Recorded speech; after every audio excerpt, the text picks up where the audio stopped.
Let's hear it for Tiffany.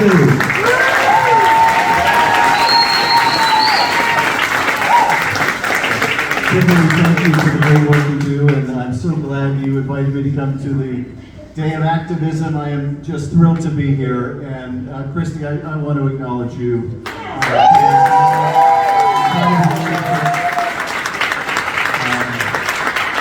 was very proud to support your campaigns for Congress, and I know how hard it is to run for Congress in a district that has always been Republican. When I was first elected to Congress, it was defeating a Republican incumbent. And I know my success was owing to a lot of people that came before me that paved the way. And Christy, you have paved the way, and we are going to defeat Mike Garcia next year.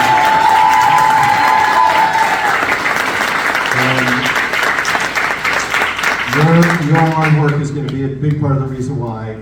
And I want to acknowledge Juan Correa for the fabulous work that you do. Thank you. We are also grateful for how much you champion affordable housing, everything you've done to find shelter for people who are homeless, your incredibly passionate advocacy for jobs, good paying jobs, union jobs. Just so appreciate the work that you do. We're lucky to have you in office. And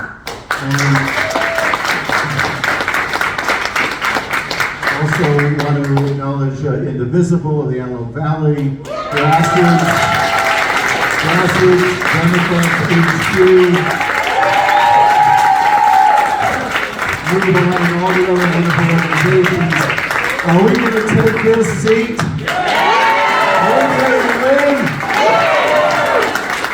I am so thrilled to be here with you and other great Democrats like George Whitesides. I'm looking forward to having you in Congress.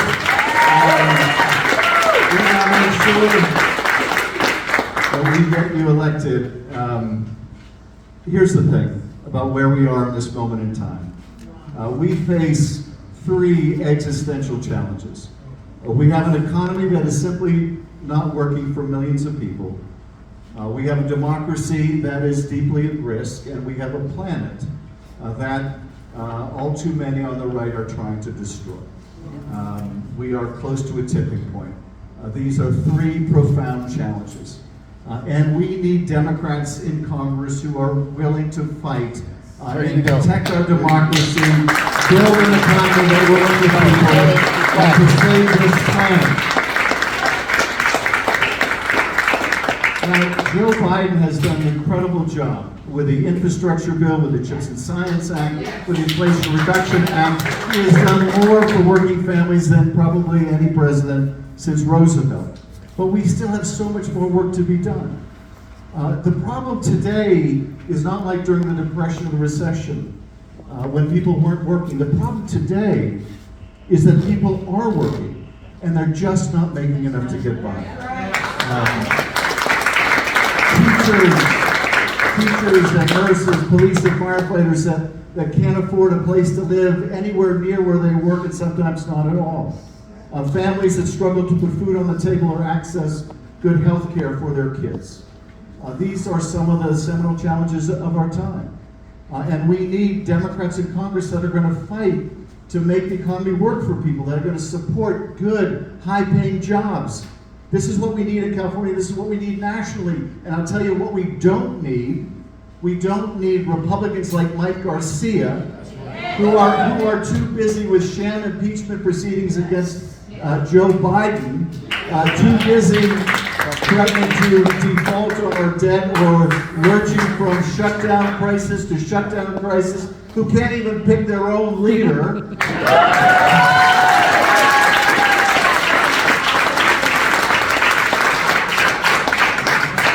The speaker's chair is vacant, although I got to tell you, it was pretty vacant when Kevin McCarthy was sitting there. But we need members of Congress and senators, for that matter, who are going to pay attention to the challenges real people are facing. That are going to fight for working families. That are going to fight for our democracy. You know, we can't afford representatives like Mike Garcia who vote to overturn free and fair elections.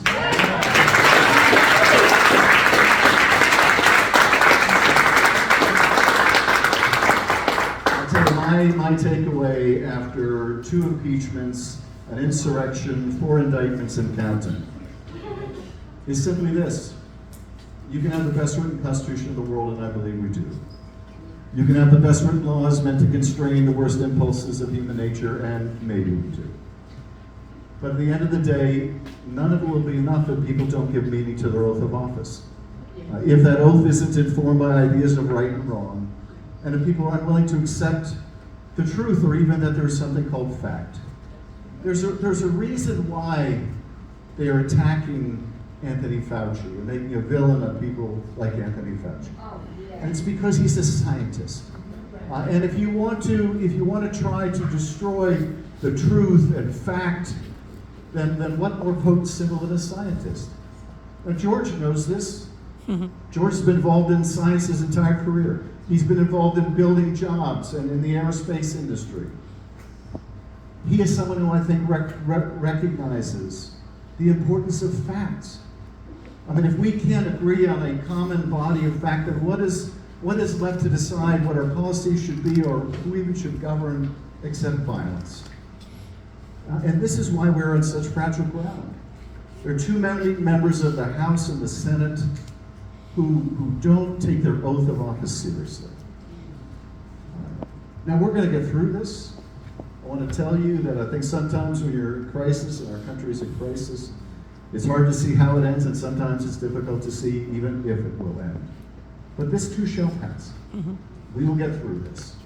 And we'll get through this because of wonderful people like yourselves, who are out there every day working hard, calling people, texting people, reaching out to their neighbors, making the case to move our country forward.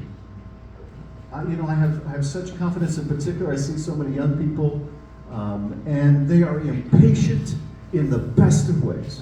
Impatient in the best of ways.